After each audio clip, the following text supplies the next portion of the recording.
नमस्कार। मैं आपको एक महाभारत का प्रसंग सुनाता हूँ जब भीष्म पितामह बाणों की सैया पर थे। उन दिनों में जब युधिष्ठिर को राज तिलक हुआ तो कृष्ण जी आए और कृष्ण जी ने कहा, बड़े भैया आपके पितामह इस समय मृत्यु सैया पे हैं, आप अंतिम घड़ी में हैं, इसलिए आप उनसे कुछ आशीर्वाद ले लो, राज करने के तरीके, धर्म कैसे किया जाता है। तो उनको लेके सब भीष्म पितामह के पास पहुंचे। जब भीष्म पितामह के पहुंचे तो पितामह कृष्ण जी को देख के कहने लगे कि हे कृष्ण, हे माधव, मैं तुम्हारी इंतजार कर रहा था। तो कृष्ण जी ने कहा कि प्रणाम किया और कहा, पितामह हमारे से आप बाद में पूछना, पहले अपने इन बच्चों को कुछ शिक्षा दे दीजिए, क्योंकि अभी जिस राजा बनेंगे, राज किस तरीके से चलाना है। तो जब भीष्म पितामह कहने लगे तो उसी समय द्रौपदी खड़ी हुई और जोर से हंसी और हंस के ना चुप से बैठ गई। अब भीष्म पितामह ने कहा, बेटा तू हंसी क्यों? तो द्रौपदी ने कहा कि पितामह कोई ऐसी बात नहीं है, नहीं कुछ नहीं। तो बोले, बेटा ऐसे नहीं हो सकता, यहाँ बड़े आदमी, यहाँ मर्द बैठे हों और घर के बुजुर्ग बैठे हों, वहाँ कोई औरत इतनी जोर से हंस नहीं सकती, ये मर्यादा से खिलाफ है। तो हंसी है तो कोई कारण है, बताओ क्या कारण है।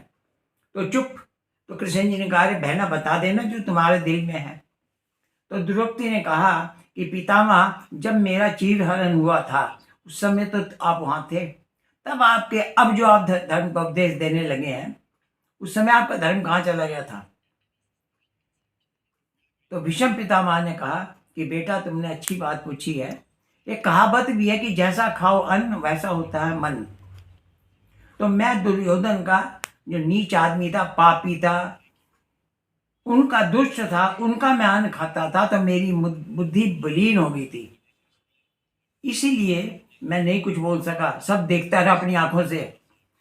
अब मैं 18 दिन से सैया पे पड़ा हूँ, बाणों पे पड़ा हूँ, तो मेरी बुद्धि बिल्कुल, मेरे शरीर में कुछ नहीं है, निर्मल बुद्धि हो गई है, इसलिए मैं आपको कहने लगा हूँ।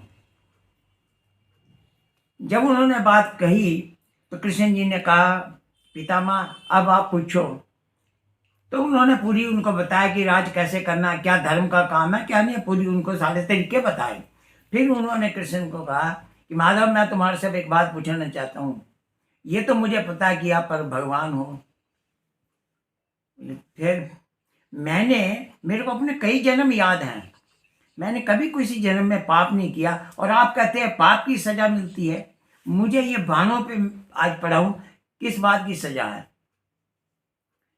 कृष्ण जी मुस्कुराए और कहा, पितामह आपको कितने जन्म की याद है? तो कहा लगभग 100। तो बोला कुछ और अभी पीछे चलो। तो बोले ठीक है, जब भी मैं एक राजा था और मैं शिकार करने जा रहा था तो रास्ते में एक लंबा सर्प पड़ा हुआ था। मैंने सोचा यदि इसके पर रथ चला जाएगा तो बेचारा मर जाएगा, इसलिए मैंने बाण से उठा के झाड़ियों पर फेंक दिया, मैंने कोई पाप नहीं किया। कृष्ण जी बोले, पितामह पाप आप जान के करो या अनजान में, सजा तो उसकी मिलती है। चाहे अनजान में भी पाप हो जाए, सजा तो उसकी जरूर मिलेगी। कब मिलेगी? मिलेगी जरूर। यदि आपने वो बाणों उठा के झाड़ियों पे फेंका था तो अब वो जो झाड़ियां थी वो कांटेदार थी। आप गिन लो, जितने कांटे उसको चुभे थे उतने बाण आपको लगे हुए हैं। इसलिए दुनिया में अब जान के पाप करो या अनजान करो, सजा तो उसकी मिलती है। राधे राधे। बंद कर दे।